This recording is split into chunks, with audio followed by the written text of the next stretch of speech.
Prince Charles was subject to the Queen's wrath after one of his royal aides told a documentary the Prince of Wales would be privately delighted if Her Majesty were to abdicate.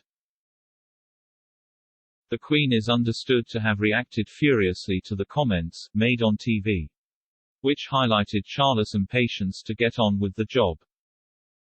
A royal expert said Her Majesty was hurt by the comments and ended up tracking him down while he was on an overseas visit to get to the truth of the claim.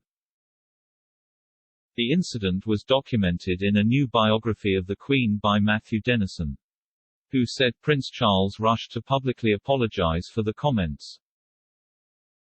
The author wrote, "The makers of a documentary, Charles at 50, claimed, 'We have been told by a senior aide that Charles believes the monarchy needs radical modernization. He is impatient to get on with the job, and that's why,' the aide said, 'the prince would be privately delighted if the Queen were to abdicate.'"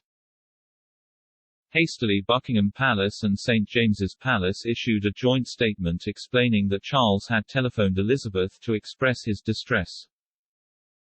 In fact, a furious Elizabeth had tracked him down on an overseas visit to discover he knew nothing of the allegations. A dutiful Charles responded by describing the suggestion publicly as deeply offensive, hurtful, and completely wrong. But Mr. Dennison said the apology wasn't enough to appease the Queen, as it wasn't the first time she had heard such rumors. He said, "Elizabeth was indeed hurt. Rumors inside the palace suggested that the subject of her abdication had arisen at private dinner parties."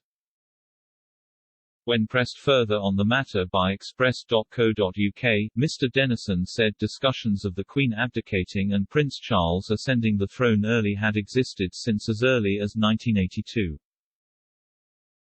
He said, "It's something that has been said for a long time that Prince Charles must be anxious to become king.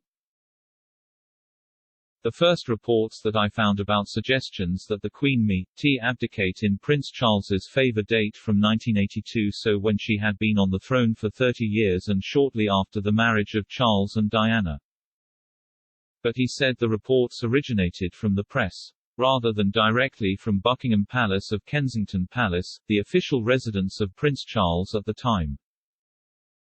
The biographer said that he doesn't think the Prince of Wales is itching to succeed his mother. He said, "I am quite sure that he has a rich and fulfilling life as Prince of Wales and is not twiddling his thumbs.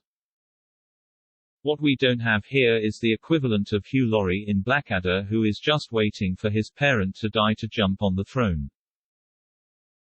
Prince Charles will become king after the Queen dies or steps down from the throne.